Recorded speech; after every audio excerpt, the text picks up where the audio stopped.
We're Hasani and Danielle Pettiford, and we're a real couple with real problems who almost called it quits. I was very frustrated. I became very disconnected, very jaded and cold. We have 4 children, going on 20 years of marriage, and we practice what we preach.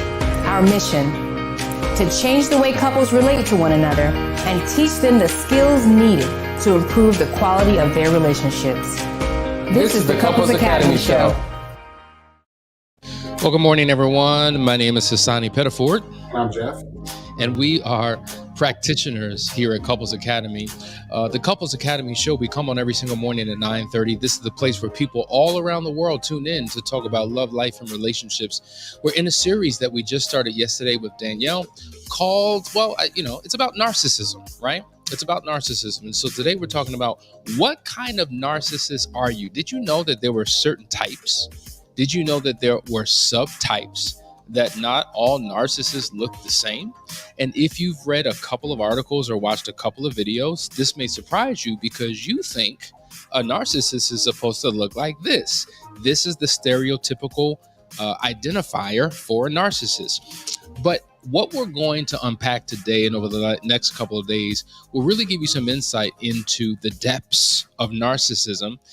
And what it does do, it helps you to begin to realize, man, maybe there's some things in me that are narcissistic that I didn't even identify because I was looking. It's almost like, Jeff, it's like this, like when you think about what is the traditional, idea of a man, the brute, the big, the muscle bound, like that's a man. Anything opposite of that or counter to that is not a man. When you think about a woman and femininity, it's got to look like this. Anything counter to that is not a woman. And that's not true at all. There are different types of men, different types of women. Likewise, when it comes to narcissism, there are different types. There are subtypes.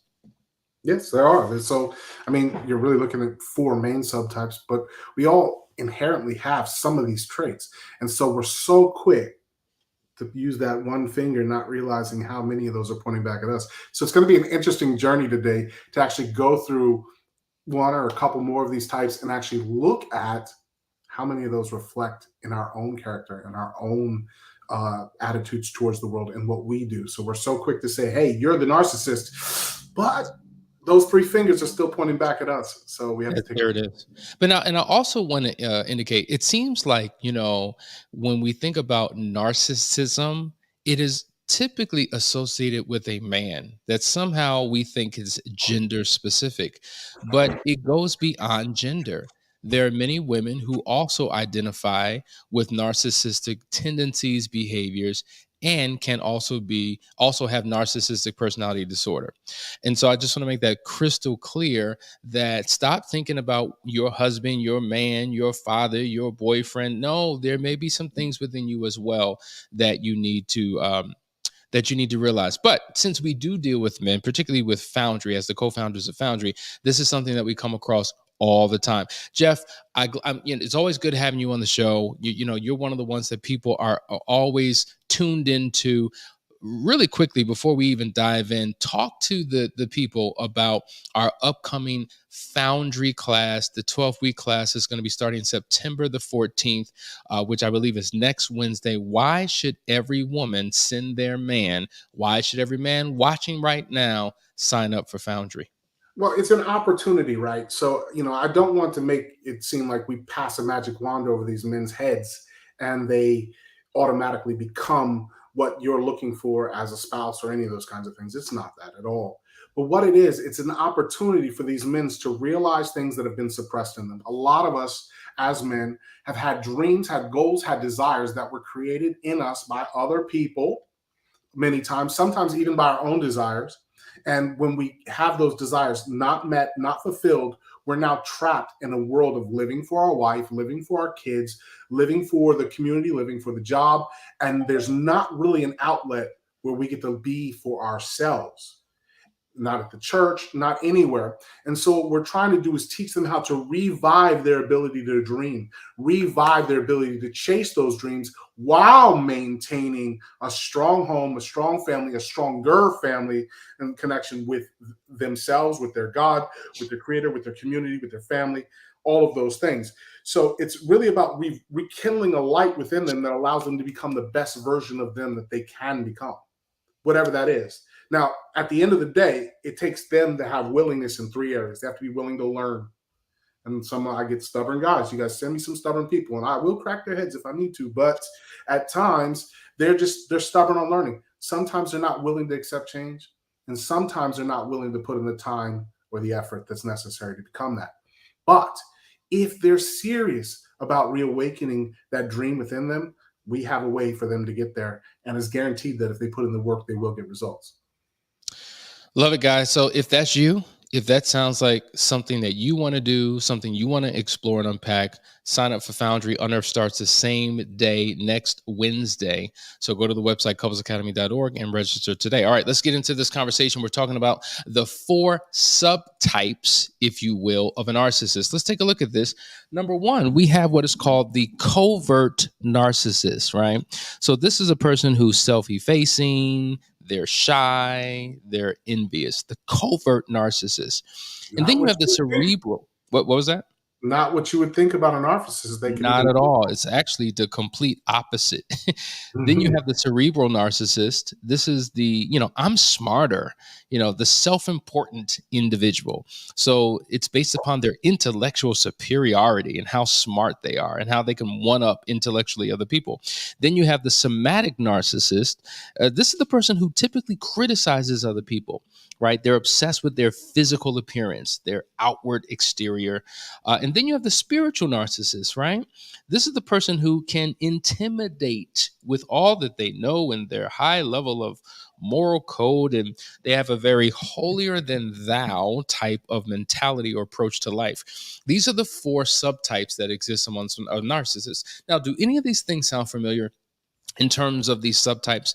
But would you typically associate them with being a narcissist? Possibly not. But what we want to do today is take a deep dive into a particular type of narcissist, and that is going to be the covert narcissist. Now, you have to think about the term covert. Like to be overt versus covert. A covert person is, you can't really tell. It's undercover. It's hidden within. Outwardly, they give one impression, but inwardly, it's something completely different. And so we want to go through some of these tendencies of the covert narcissist, and we want you to assess your life. We want to assess your spouse to see if any of these things align. Number 1, they have an outward sense of inferiority. This is a person who, by anybody's standards, they're not that secure. They're not that confident. They have all types of insecurities. They wear their insecurities on their sleeve. This is what we're dealing with this particular type of narcissist. Outwardly, they just seem very lowly. They're always looking up to people. But that's not what's really happening, right? So you would say, wait a minute, I thought narcissism was someone who's cocky and arrogant and needs to be celebrated and shows the world who they are. No, the covert narcissist has a different coat that he or she wears. So they can fool you in many, many, many cases, right? So they struggle with self-doubt, low self-esteem outwardly, okay, in terms of how they appear, but inwardly it may be something completely different. Yeah, that's it. I think one of the things that you have to realize here is it's still all about them. And Jeff, pause. I need you to say that again, because I think what happens is people associate the behavior or the tendencies with what true narcissism is. But I think you hit it on the head. What is a narcissist? Everything, the entire world, the entire universe revolves around them. Whether they feel good about it or whether they feel bad about it is irrelevant. That's just the way that they're displaying it. But the whole world revolves around them. So if you do well, it's because I'm not doing good. If you get more, it's because I'm not being what I can be. Everything becomes about me. I'm comparing myself to you, and if I'm sick, I'm the worst sickness, and everyone hates me. Everyone doesn't care about me. No one cares about my feelings. I have a cold, and you're not taking care of me. Like, that is still narcissism. A narcissist is a person who could suck up all the oxygen in the room because somehow they become the center of the world. Or if we're having a conversation, I don't know how we were talking about this, and somehow it was twisted and manipulated, and now we're talking about you again. How did that happen? And so to your point, it's about me, myself, and I. And we were talking yesterday with Danielle about a lot of times we can train, raise, and develop narcissists not knowing. Because when we make it all about the child, and the sun and the moon revolves around the child, and whatever the child wants, the child gets, and let's just give the child attention and affect. Like when you do that, you could be creating a monster, because if everything's about me, myself, and I, and everything's about receiving, and there is no mutual benefit or mutual exchange between me and other people, I grow up into an adult believing that that's how it's supposed to be. So I carry out in my adulthood what I experienced as a child. And now I have this need for everyone to accommodate me in my deficiency, to accommodate me in my glory, whatever it may be. Mm-hmm. And so, like, you'll see that these people are able to compliment other people, but when they compliment someone else, they're actually feeling down on themselves because they feel like they should have been the one to achieve that. They're always playing second fiddle in their minds, but they can come out of their mouth and actually compliment and say, "Hey, you did a great job." And inwardly, they're sitting there tearing themselves down. And it's still all about them. That's the main focus. Is they literally have to suck up the oxygen room, whether something's bad happening to them or something's good happening to them. They have to take all the oxygen in the room. That's the narcissist. All right, let's go to the next one. You're going to unpack this one. It is what? Emotionally fragile and hypersensitive. And this really is because they're, they have an unstable sense of self-esteem. And, they become extremely fragile and sensitive. They, like if you criticize them in any kind of way, it really sets them off. They'll become overly sad or overly despondent, like from even just a minor comment. Like you could tell them, "Hey, look, fix your collar," and now they've got a crisis because you noticed something was wrong with them. They think everyone's looking at them, and everyone noticed it, and everyone is seeing how bad they are in that particular moment. So it also shows that they any comment can reinforce. Any comment that even reinforces any of their desirable qualities can be taken the wrong way as well. So we really have to take a look at this in depth, because we know what emotional fragility looks like. A lot of us are that way, right? But what you're going to notice is that with the true narcissist, these things are all going to combine.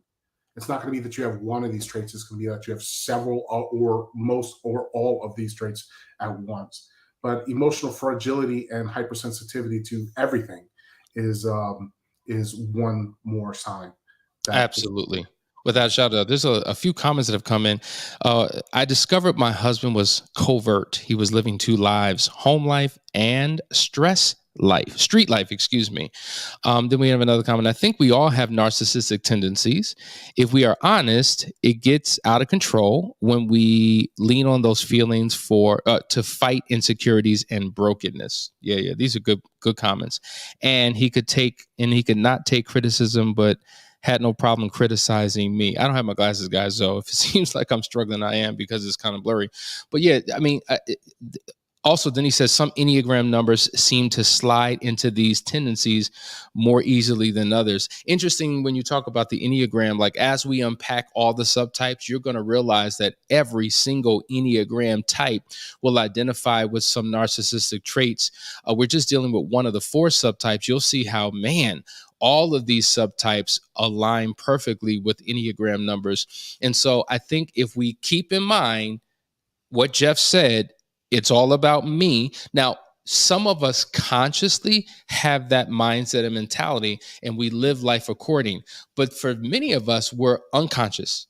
One of the things that I love about Dr. Joe Dispenza, who's a phenomenal doctor, author, he talks about many things, but one of the books is Breaking the Habit of Being Yourself. He says oftentimes we're very unconscious. Like even Kwame Ture said that the job of the conscious is to make the unconscious aware of their unconscious behavior, thus making them conscious. And most of us are unconscious. We live life by remote control, automatic, instamatic. It doesn't require any cognitive reasoning. We just do things habitually and then instinctually. So you could be unconsciously sending out a message to the world that it's all about me and don't even realize it. And it kind of stems into the next point that I want to go over. They're highly stressed and angry. Now think about certain personality types, right? Highly stressed and angry. Like because I'm feeling some type of way, I have to outwardly express it. The world needs to know it, and the world needs to respond to my anxiety and my stress and my anger. Not something that I have to manage, but I've got to let the world know, my spouse know, my kids know, my coworkers know, my friends know what's going on the inside of me. And so when we do that, what happens is we draw people to us. People come with tissue. People come with a shoulder to cry on, people coming looking to accommodate. And so the attention that we get from it, whether we're conscious of it or not, is what we're truly seeking. And it can be very manipulative when we do such a thing. And even in relationships, think about this. I already know what the relational pattern is. So I know all I have to do is raise my voice. All I have to do is get upset, and that shuts things down, and I get my way, because all my spouse wants is peace. They don't want my fight. They don't want my stress. So I know how to use it at the right time in the right way to get what it is that I want. If that's not narcissistic and manipulative, I don't know what is. So let's take a look at that. Let's go one layer deeper. CPTSD, which is complex PTSD, okay, post-traumatic stress disorder, and narcissism tend to they intertwine. So a lot of times the betrayed person can use narcissistic tendencies to try to control the situation. Whether that's the male or the female, does not matter. You will start making it all about you. And anytime you feel like it's not centered around you. Now, we understand that there's a period of time where that's necessary and that's healthy. But sometimes you see these relationships a year, 2 years, 3 years, 4 years after the trauma, they acknowledge that their spouse is doing the work.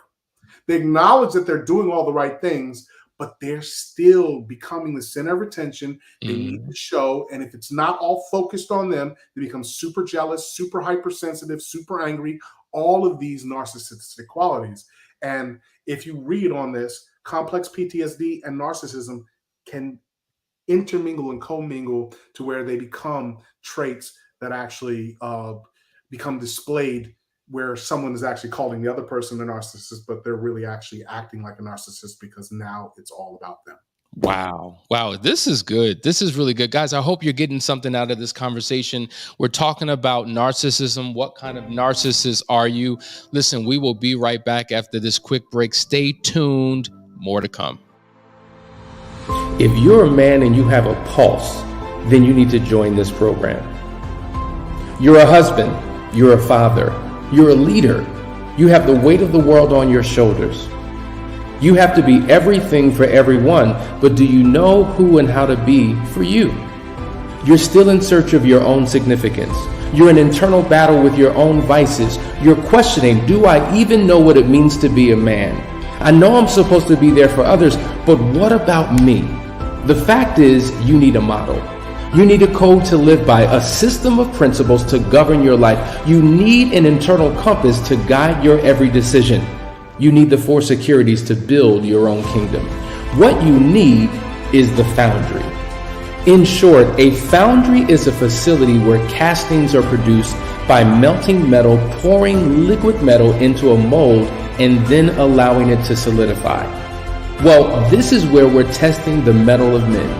Foundry is a 12-week men's-only coaching program. It is a brotherhood that will take each man through a purification process of the heart, mind, and soul. We here at Couples Academy promise you that if you give us 12 weeks of your life, you will no longer recognize it. If you care about the improving of your life, your marriage, and your family, register today.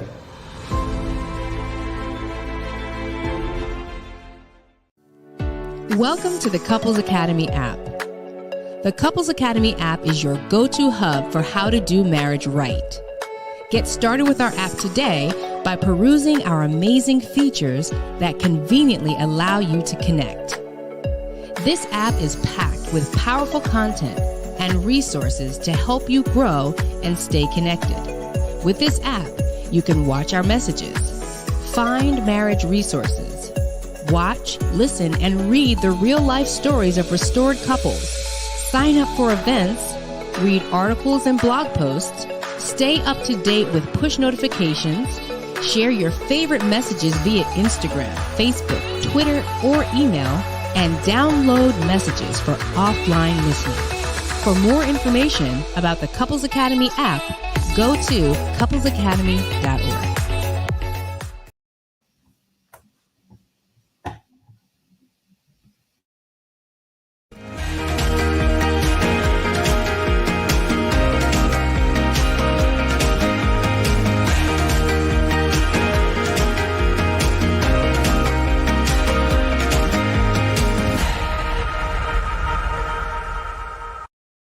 All right, guys, we're back. You're watching the Couples Academy show. This is Jeff and Hasani. We are the co-founders of Foundry. We are practitioners with Couples Academy. Glad to have you on. And we just want to honor all of those who are dialing in today, all of you who are from all over the United States. We even have Melbourne, Australia here this morning, people from the continent of Africa, Asia, Europe, South. Listen, we just love it. We love the fact that you're here and you're tuning in for wherever you are around the world. Narcissism is not an American thing. It is a human condition. So no matter where you are, I'm sure you can relate to this particular topic. We're talking about the subtypes and trying to discover what type of narcissist are you. But let's go to the next one in terms of some of these signs. You know, a covert narcissist is chronically envious. Like, every time you win inwardly, like outwardly, I may smile, but inwardly, I'm pissed because that's supposed to be what I'm supposed to have. I'm supposed to have that. You ever have a friend who is always excelling, always exceeding, and you genuinely are happy for them? You're cheering them on. You're a cheerleader. You want more for them because that's just the type of person you are. But then there are others who want to take your place. They're backstabbers, right? There are those of you, and maybe this is your situation. Maybe you're looking at some of your friends' relationship and you're envious of what they have because you don't have it. You're looking at their lifestyle, their houses, their cars, their money, their careers, and you're inwardly envious of them, right? So rather than celebrating them and having the mentality that says, hey, I'm next in line, you want to take what they have. And so once again, why? Because it's all about you. You know, why wasn't it me? Why didn't I win? Why am I not the popular one? Why am I not successful? And so what happens is you berate yourself and you make it all about you at other people's expense. And this is a characteristic that typically would not be associated with a narcissist, because the narcissist is the successful one. The narcissist is the one who wants the world to know about all their achievements, but that's not necessarily the case. Yeah, and when you take a look at it, it's this constant not being satisfied with who they are in the covert narcissist that really distinguishes them from the rest of the pack. They're not at all satisfied with who they are, and they need to have what you have. And the dangerous point is, it's not that they go about it the right way. They're secretly envious in a way that is detrimental, that they'll actually start acting on in ways that will cause problems in the relationship with that person. It's one thing to go to a person who's got more than you and be like, man, I really like that, and say, hey, Hasani, how did you do that, man? Can you show me? Can you teach me? Which that's what you do all the time. Whenever you see someone doing something, it's like, hey, bro, teach me how to do that. That willingness, which is something we teach in Foundry, to learn from someone who's achieved more than you, is the difference between the narcissist and the person who's secretly envious and like planning on how they can get a one-up on you and trying to pass you as opposed to work with you to achieve the same thing. One thing I love about our relationship is that we kind of, I don't know if the right word is stair step each other throughout our lives, where you've been slightly ahead or quantum leaps ahead. I'm like, dude, I'm chasing you. I'm right after you. Like, I'm inspired by what I see. I'm coming to get what you got. Not because I'm envious, but I want to celebrate it with you. We're playing leapfrog all the time. It's awesome. And that's important. Anyway, all right, let's go to the next point. We were talking about being critically envious. The next one is aimlessness. And this is where the jealousy comes in strongest. And this is why you may see tendencies in a husband that's leaning hard towards narcissism, because there's no other game for them to play. What happens is you become so chronically envious of other people and what they have, and you can't find a single way to bring yourself into your own existence and your own place and find your place in this world. When I ask men, one of the easiest ways I can determine that a guy really, really needs a program like Foundry is when I ask them, what do they want for their lives? And when they ask them what they want, it's really what their spouse wants, what their kid wants, what no, bro, what do you want? And they go, I don't know. They've literally just completely suppressed everything. And they're showing up angry in the household and angry with their children and angry with their spouse and angry with their work and angry at all these different things because life has been happening to them. And they have never taken the reins to kind of guide and lead and become that leader in the family that they want to become.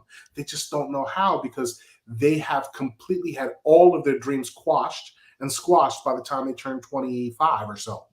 Most men live until the age of 25 and then they die. They're just waiting to be put in the ground from there on. Pause on that. Say that again. I need people to hear what you're saying. Most men live up until the age of 25. They have ambition. They're chasing their dreams. They're chasing their goals. They have all these desires, wants, needs. And then something happens between the ages of 25 and 30 where they just die. They completely die and just accept life. They're walking around a zombie in this world, just trying to survive until they get put in the ground. So we die at 25, but are buried at 75. Exactly. So a large portion of your life is aimless, reckless, no fulfillment, no clarity on what your mission, your purpose, your calling is. And when you don't know who you are, and if you don't know what your purpose in life is, you begin to do very destructive things, not just to yourself, but to those that you care about. Man, what a powerful, powerful statement. You know, when someone is hungry, right? There's a point when that hunger becomes insatiable and they will steal the food off your plate. They will take the money out of your pocket so they can buy something to eat. The same thing happens with us when we have desires, wants, and needs that are internalized and we don't know how to make them happen. So a lot of these bad behaviors that are happening from accepting in the corner that no one's feeding me. And then the moment the door opens, they're darted out. They're darting out because that opportunity is the only chance that they're ever going to receive any kind of happiness in their life. And it's usually in some kind of negative behavior, whether it's drugs, women, alcohol, negative relationships, friendships, violence. They're going to chase one of these things because it's the only moment in their lives that they feel powerful. And that is what Foundry is trying to show people, that we can actually help you find your power in a way that is constructive and not destructive. Wow. That's why you need to join Foundry. You need to join Unearth. You need to get it in and figure out what you need to do to sign up, because these particular programs are going to be instrumental. Listen, another characteristic, frequently suicidal. See, now here's the deal. You would never think that a narcissist would ever commit suicide because they love themselves so much. But think about what we've shared thus far. An individual who's aimless, an individual who has chronic envy, an individual who has emotional fragility. They're scared of their own shadow sometimes. They're dealing with low self-esteem, inferiority. All of that can lead up to this whole idea of, what am I here for?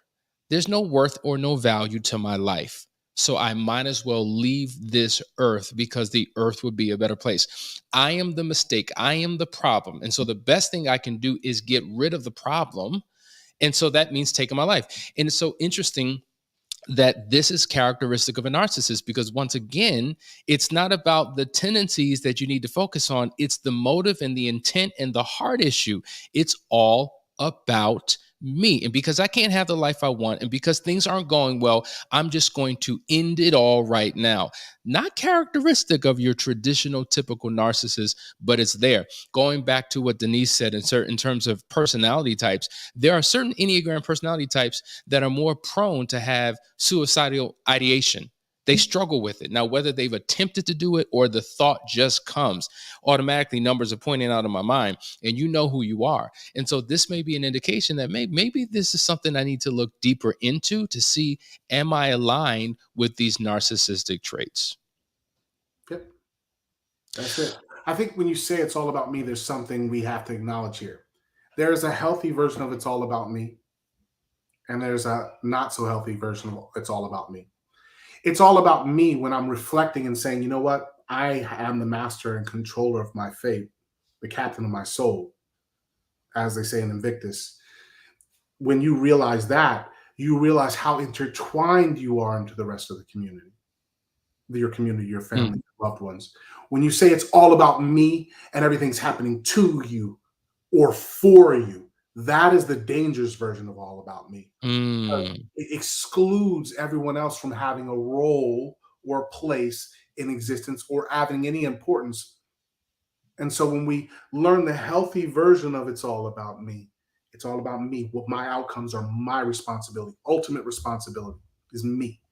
I'm the one who has to provide for everyone around me and also provide for myself. And each person has their own responsibility in that regard. When we take that healthier approach, it shifts the dynamic because it's just perspective. There it is, guys. We're talking about narcissists. What type are you? We're going to continue this conversation tomorrow. Christy, I see you. I just want to let you know I see you. We're going to address your question at the top of tomorrow's show, so make sure you tune in. And for all of those who have left questions, we'll get to those tomorrow. We love you. See you tomorrow. Have a great day. Take care.